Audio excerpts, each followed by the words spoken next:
नमस्ते बच्चों, आज हम इकोनॉमिक्स का जो हमारा चैप्टर चल रहा है समष्टि अर्थशास्त्र, उसका एक जो नया टॉपिक हम ले रहे हैं आज, वो है स्टॉक एवं प्रवाह में अंतर। स्टॉक किसे कहते हैं, प्रवाह किसे कहते हैं और दोनों में अंतर क्या है। ठीक है, आज हम लोग एक ही प्रश्न से उसके अनेक प्रश्न बनाने की या समझने की कोशिश कर रहे हैं।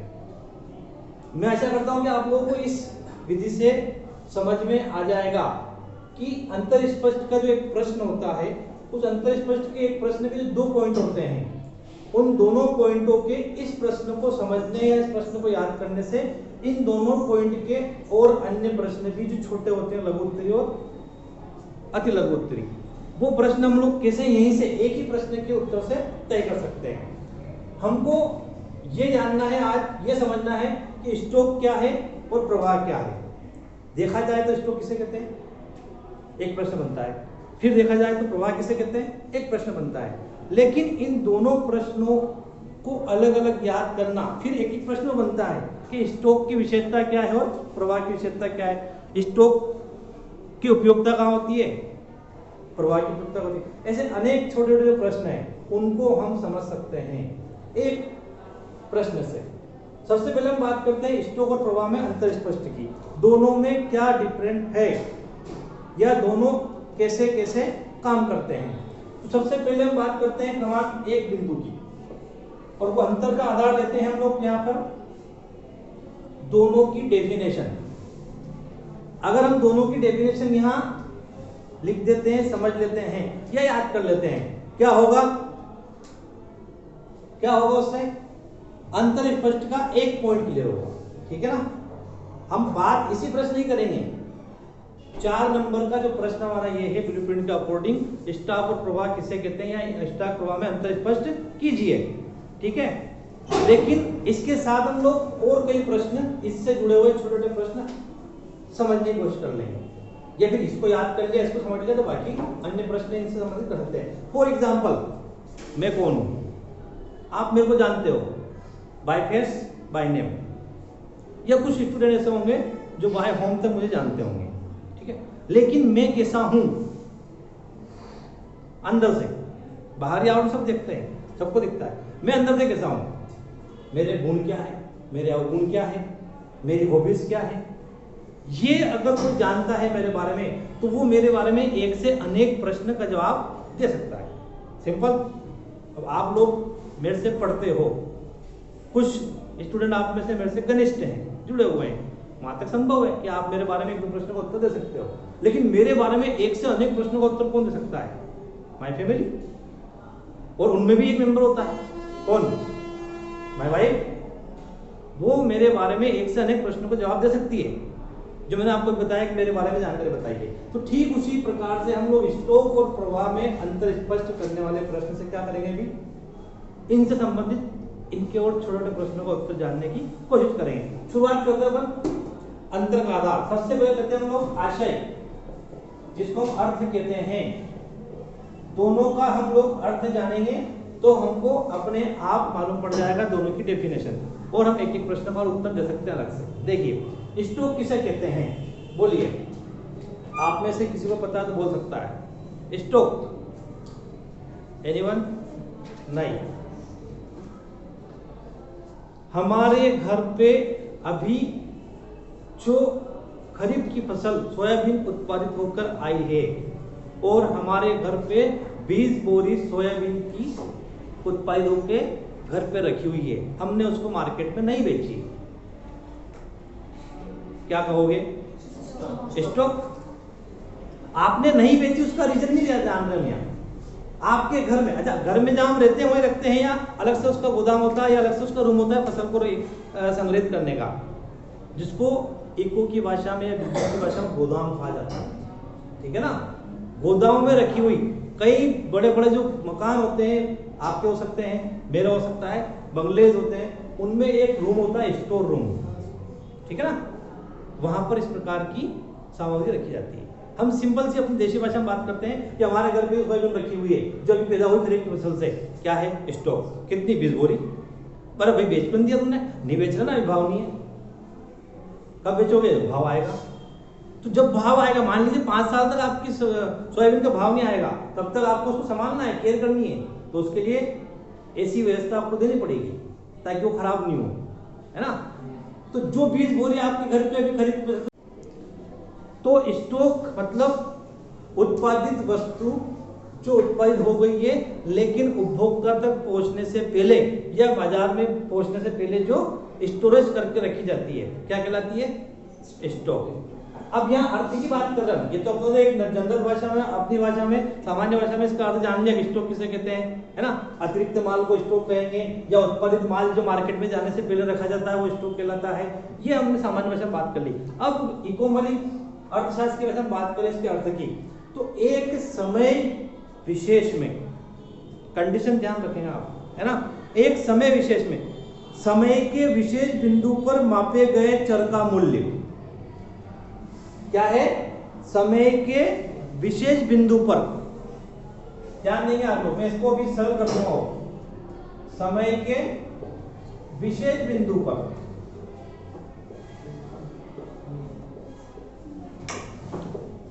मापे गए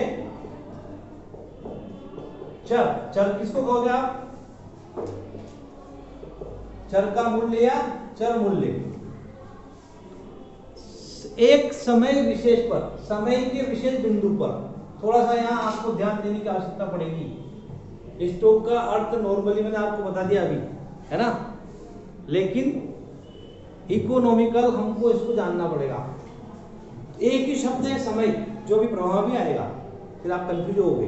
देखना, समय के विशेष बिंदु, विशेष बिंदु मतलब विशेष समय पर आपने अभी आपकी खरीफ की फसल जो सोयाबीन है निकाल के रख ली, समय था अभी खरीफ का फसल उत्पादित होने का, हो गई, आपने रख लिया, लेकिन ये प्रतिमाह चलेगी क्या? खरीफ की फसल का उत्पादन प्रतिमाह चलेगा क्या? ठीक है, आप नकदी फसल बोल लीजिए, वो प्रतिमाह चलेगी क्या? नहीं चलेगी। हाँ, आप फल फ्रूट हरी सब्जियां जो है ये अगर उत्पादित करते हैं तो वो प्रतिदिन चल सकती है, माँ छोड़ो आप, प्रतिदिन चल सकती है। तो विशेष बिंदु, समय के विशेष बिंदु, इस पे फोकस करेंगे हम लोग। मतलब हम अपनी भाषा में बात कर रहे हैं तो किसी खास समय पर, विशेष समय पर जो एक ही बार आता है। कितनी बार आएगा? एक ही बार। अब खरीफ फसल का उत्पन्न कब होगा? Next year. कब होगा? Next year. एक साल मान सकते हैं हम लोग। तो समय के विशेष बिंदु पर मापे गए चर का मूल्य क्या कहलाएगा? स्टॉक। आपके घर में जो 20 बोरी सोयाबीन पड़ी है वो आपका स्टॉक है सोयाबीन का, जो कब आया? समय के विशेष बिंदु पर। क्या है ये अर्थ?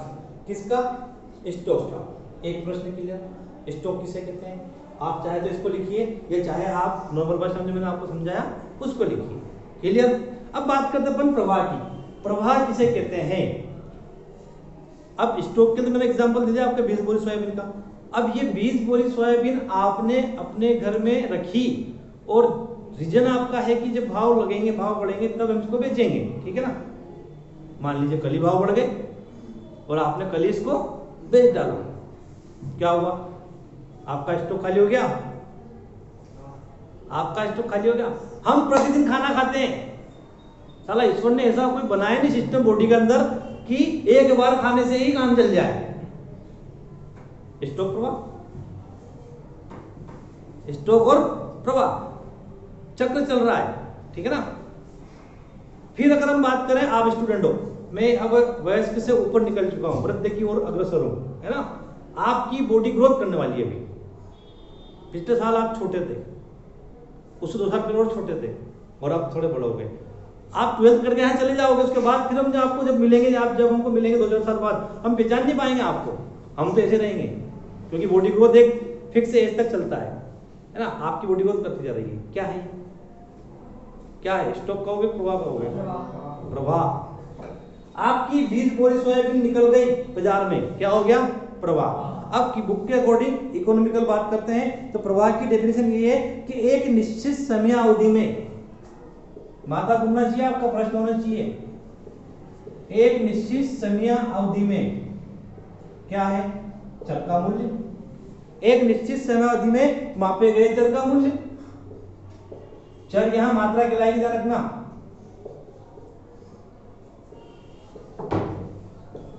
अब एक चीज आपका जो क्रॉस क्वेश्चन बन सकता है, बन रहा है क्या? मैंने अंडरलाइन कर रखी है स्टॉक की डेफिनेशन के एक शब्द के ऊपर, विशेष बिंदु किसका? समय का। ये कह रहा समयावधि, क्या कहोगे?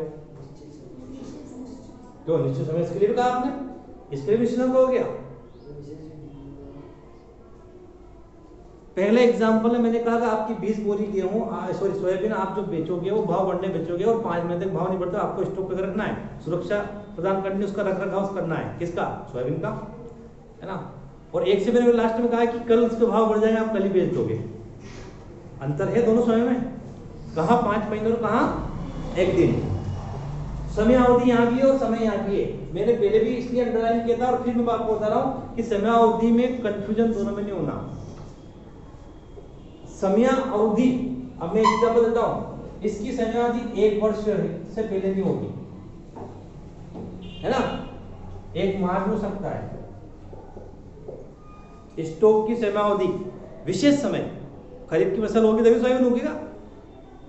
हर मौसम में हर सीजन में तो सोयाबीन उगा सकते हैं आप, है ना। हाँ, भुट्टे जो होते हैं 12 मासी आप पैदा कर सकते हो, लेकिन उसके लिए भी उपयुक्त मिट्टी और उपयुक्त जलवायु चाहिए।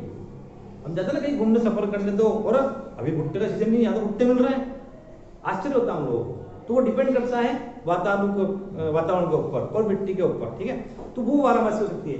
यहाँ बात करें समय की, दोनों के लिए देखो, स्टॉक जो होता है इसके लिए हम कह सकते हैं कि किसी एक वर्ष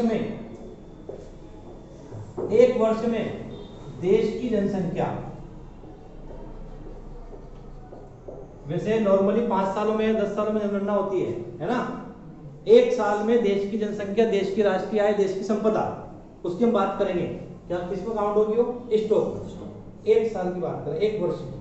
और 1 वर्ष हमारे लिए अर्थशास्त्र के अनुसार वित्तीय वर्ष होता है ना। सारी गणनाएं कहाँ होती है? वित्तीय वर्ष में, 1 वर्ष में होती है ना। और वर्ष के कौन सा महीने में होती है?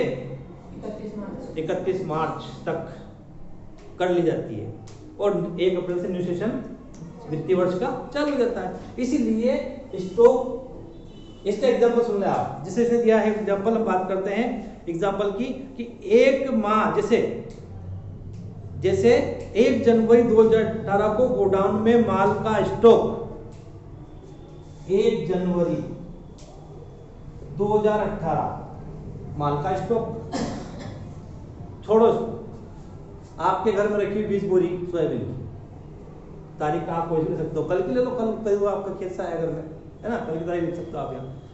ये एग्जांपल किसमें आएगा? स्टॉक में।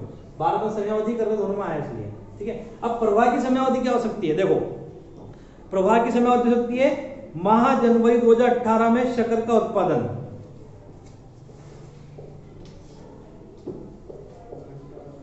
दोनों में सेम आ रहा है, क्या कहोगे? दोनों में सेम आ रहा है, क्या कहोगे? मैं वही बात कर रहा हूं अभी, आप कंफ्यूज हो गए, इसलिए आपका कंफ्यूजन दूर कर रहा हूं कि दोनों कंडीशन सेम नहीं है। प्रवाह धीरे धीरे भी होता है, करेक्ट। शक्कर का उत्पादन रोज होता है और शक्कर का उपभोग भी रोज होता है, ठीक है। लेकिन सोयाबीन का उत्पादन रोज नहीं होता है, क्लियर? ठीक। तो हमने क्या जाना, दोनों में क्या जाना हमने? डेफिनेशन। देखा जाए तो हम लोगों ने क्या करा, अभी एक बिंदु तय करा, किसका? स्टॉक और प्रवाह में अंतर स्पष्ट का एक बिंदु तय करा। हमारे कितने क्वेश्चन क्लियर हो गए? 2। ये तो चल रहा है, इसको काउंट नहीं करेंगे अपन, इसी एक से बाकी प्रश्न बना रहे अपन। स्टॉक किसे कहते हैं, प्रवाह किसे कहते हैं। और एग्जांपल की ओर जाए अपन, है ना। तो देश की जनसंख्या की बात कर लें, देश की जनसंख्या किसमें काउंट होगी? स्टॉक में, है ना। और अगर बात करें जन्म संख्या, वो किसमें काउंट होगी? प्रवाह में, क्योंकि देश की जनसंख्या 1 साल में काउंट की जाती है और पैदाइश तो रोज होती है, बच्चों का जन्म रोज होता है, जन्म रोज होती है, ठीक है ना। प्रवाह चल रहा है। फिर अगर हम बात करें तो देश की राष्ट्रीय आय या देश की संपदा किसमें काउंट होगी? स्टॉक में। दूसरी बात करें तो देश की राष्ट्रीय आय प्रवाह में, क्यों आय प्रवाह में क्यों ली? क्योंकि आय चलती रहती है, घटती बढ़ती रहती है। आज पैसा मेरे पास है, कल तुम्हारे पास आएगा, तुम्हारा हाथ से किसी को और पास चला जाएगा, चक्र चलता रहेगा, आएगा। तो जो चलती रहती है वो प्रवाह, और जो स्थिर रहता है वो स्टॉक। अभी आएगा बिंदु। अब सेकंड बिंदु की बात कर ले इसकी। अब बात करें इसके समय की परिमाणिकता। अंतर का आधार हम लेंगे अब समय की परिमाणिकता। दोनों का प्रमाणीकरण क्या है समय के अकॉर्डिंग? देख लो फिर समय की परिमाणिकता, यहां भी समय आएगा, कंफ्यूज नहीं होना, ठीक है ना। समय की परिमाणिकता ये कहती है, समय की परिमाणिकता ये कहेगी दोनों के लिए, तो हमारे लिए क्या हो जाएगी? दोनों के लिए विशेषता। बंद कर दोनों बंद करते बंद के। तो दोनों के लिए समय, यहां हमारा इस समय से कंफ्यूजन दूर हो जाएगा, ध्यान रखना इसका। देखो स्टॉक का समय रहता है, यह समय परिमाणक नहीं है। यह समय कौन सा? लाइट चल रहा है। स्टॉक का समय स्थिर होता है क्या? बताओ मुझे। स्टॉक का समय परिमाणकता नहीं है, परिणाम नहीं देता है। परिणाम देता है क्या? 20 बोरी पड़ी तो पड़ी है, 20 से 21 हो जाएगी तो पड़ी रेट जरूर पड़ेगी, पर 20 से 21 नहीं होगी। प्रवाह में क्या होगा? इसमें परिणाम नहीं होते, किसके? समय के। और इसमें परिणाम होते हैं, किसके? अब कैसे होंगे परिणाम समय के दोनों में, कैसे नहीं होंगे? थोड़ा सा गौर कर लीजिए। देखिए दूसरी वस्तुएं जिनका उत्पादन हो रहा है, लेकिन इसका तो हो चुका ना, वो कहाँ रखी है? स्टॉक में रखी हुई है, पड़ी होता आपकी 20 बोरी, और ये 20 बोरी अब आपकी प्रवाह हो रही है। कहाँ जा रही है? प्रवाह होकर कहाँ जा रही है? उपभोक्ता के पास जा रही है ना, मार्केट के माध्यम से प्रवाह हो रही है ना, ठीक है। तीसरा शब्द पर लेते हैं इसका, प्रकृति। अंतर का आधार तीसरा जो है वो है प्रकृति। आप इन दोनों चीजों को, ये तो डेफिनेशन हो गई दोनों की, दो प्रश्न क्लियर हो गए। समय की परिमाणिकता को आप विशेषता ले सकते हैं, प्रकृति को भी आप किस ले सकते हैं? विशेषता ले सकते हैं। अब प्रकृति का मतलब क्या होता है? किसे कहते हैं प्रकृति? उसका स्वभाव, जैसा मेरा है ना, जैसा आपका है, नेचर, वो किस रूप में रहेगा, वो किस रूप में रहेगा, अपने आप लक्षण में काउंट हो जाएगा, ठीक है। अब बात करते हैं प्रकृति की। स्टॉक प्रवाह को प्रभावित करता है, ध्यान देना है। ये संबंध हो सकता है दोनों में, और दोनों में अंतःस्पष्ट भी है, और दोनों की एक एक विशेषताएं बन जाएगी, एक ही सेंटेंस है। कैसे बनेगी? स्टॉक प्रवाह को प्रभावित करता है, कैसे करेगा? देखो स्टॉक प्रवाह को प्रभावित करता है, जितनी अधिक पूंजी का स्टॉक होगा उतनी अधिक मात्रा में क्या होगा? वस्तुओं से होगा, स्टॉक होगा। मांग और पूर्ति, अधिक पूंजी का विनियोग, आप विनियोग करेंगे, जितना ज्यादा पूंजी आप लगाएंगे उतनी ज्यादा मात्रा में क्या होगा? या तो वस्तु उत्पादित होगी या सेवाएं उत्पादित होगी, ठीक है ना। मैं तुम 20 स्टूडेंट को पढ़ा रहा हूं, अगर साले 20 के 20 ही 30 मान लो, सुपर 30, 30 के 30 ही जॉब पर लग गए, क्या हुआ? सही रूप में पूंजी इन्वेस्ट हुई ना, और स्टॉक बराबर आएगा ना। 30 को पढ़ाया, 30 ही जॉब में लग गए, या 30 ही बिजनेस में लग गए, क्या हुआ? अधिक पूंजी का विनियोग क्या होगा? अधिक मात्रा में सेवाएं या वस्तु, किससे? स्टॉक प्रवाह को प्रभावित करता है, ध्यान देना इसको। स्टॉक जो है किसको प्रभावित कर रहा है? प्रवाह को। कैसे कर रहा है? देखो स्टॉक प्रवाह को प्रभावित करता है, जितना अधिक पूंजी का स्टॉक होगा उतना अधिक सेवाओं और वस्तुओं का उत्पादन होगा।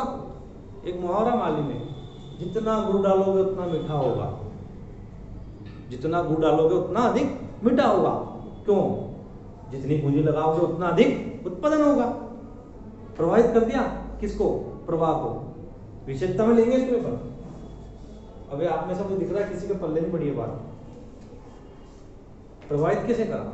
ये तो समझ में आया कि अधिक पूंजी लगाने से अधिक उत्पादन होगा, ये तो क्लियर है ना? हाँ, ये तो क्लियर हो गया। पर ये क्लियर नहीं हो पा रहा है कि प्रवाह को प्रभावित कैसे करेगा। प्रवाह को प्रभावित कैसे करेंगे? मांग और पूर्ति के अकॉर्डिंग हम बात करें तो वस्तु का उपभोग जितना अधिक होगा उतनी अधिक वस्तु की मांग होगी, उपभोक्ता के पास आय अधिक होगी तो मांग अधिक होगी, मांग अधिक होगी तो उत्पादन बढ़ेगा, उत्पादन अधिक बढ़ेगा तो रोजगार बढ़ेगा। ठीक है? अरे तुम पूंजी का विनियोग ज्यादा नहीं करोगे स्टॉक में तो वस्तु का उत्पादन ज्यादा नहीं होगा, और ज्यादा वस्तु का उत्पादन नहीं होगा तो कम वस्तु से ही काम चलाना पड़ेगा, और जितनी ज्यादा वस्तु का उत्पन्न होगा उतनी ज्यादा वस्तुएं बिकेगी ना। क्या हुआ? प्रभाव बढ़ गया। चाचा रोटी रोज खाते बन सब, लेकिन मम्मी ने कहा आज आटा नहीं है, जितना था उसकी रोटी बनेगी और भूखा कोई नहीं रहेगा। चाचा ने दो खा लो, फिर दिन में एक बार बना दूंगी आप लोगों के लिए जब आटा आ जाएगा। क्या करा हमने? हमारा प्रभाव प्रभावित हो गया ना। 4 2 ही अंतर आएगा। लेकिन यहां हम क्या कर रहे हैं? मम्मी ने कहा बाटी बना दी, पूड़ी बना दी, यही बना दी, सब खा लो, तो ही प्रभाव होगा। प्रभावित स्टॉक की वजह से होगा। कैसे होगा? हमें 4 रोटी खाते हैं ना, इससे ज्यादा खा नहीं सकते ना। एक बाटी खा लेना, 2 पूड़ी खा लेना, 2 वो खा लेना, एक रोटी खा लेना, और रोटी की संख्या एक ही, पूर्ति तो हो गई ना आपकी। इस प्रकार से जितना अधिक स्टॉक में पूंजी लगाएंगे उतना अधिक वस्तुओं का उत्पन्न होगा। अब यहाँ कैसे प्रकृति होगी इसकी? प्रवाह की देख लीजिए।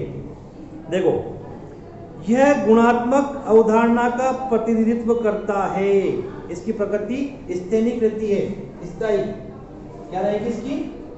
स्थायी। स्टॉक स्थायी रहता है, और ये क्या रहता है? परिवर्तनशील। परिवर्तनशील क्यों है? आपकी 20 बोरियों से आपने 10 बोरी बेच दिया, अच्छे भाव आए, जो 10 बोरी और लग रहे लालच के रूप में, और भाव बढ़ेगा तब बेचेंगे। 10 और रख लिया, परिवर्तन होगा ना। तो स्टॉक क्या होता है? स्थिर, और ये क्या होता है? परिवर्तनशील। तो ऐसे हम लोग एक प्रश्न के आधार पर क्या कर सकते हैं? उनके छोटे छोटे प्रश्न बना सकते हैं। बनाए हैं, बना के सकते हैं, बस उत्तर यहां से ले जाना है। आपने ये प्रश्न समझ लिया, ये प्रश्न के 4 पॉइंट याद कर लिए, बस आपके कितने प्रश्न क्लियर हो गए? 8। कैसे? 4 पॉइंट के 4 प्रश्न, 4 पॉइंट के 4 प्रश्न, 8, और एक अपना आप में 9 प्रश्न हो जाएगा। कोशिश करो ऐसे समझने की, याद करने की। ठीक है ना? जिसने मेरे को जान लिया पूरी तरीके से, माय वाइफ, वो मेरे बारे में हर प्रश्न का उत्तर दे सकती है।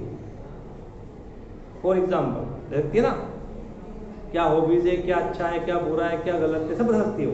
लेकिन हर कोई बता सकता है, तो हमको हर कोई बनना है। किसके लिए? ये जानने के लिए नहीं, प्रश्न के लिए। Okay, clear.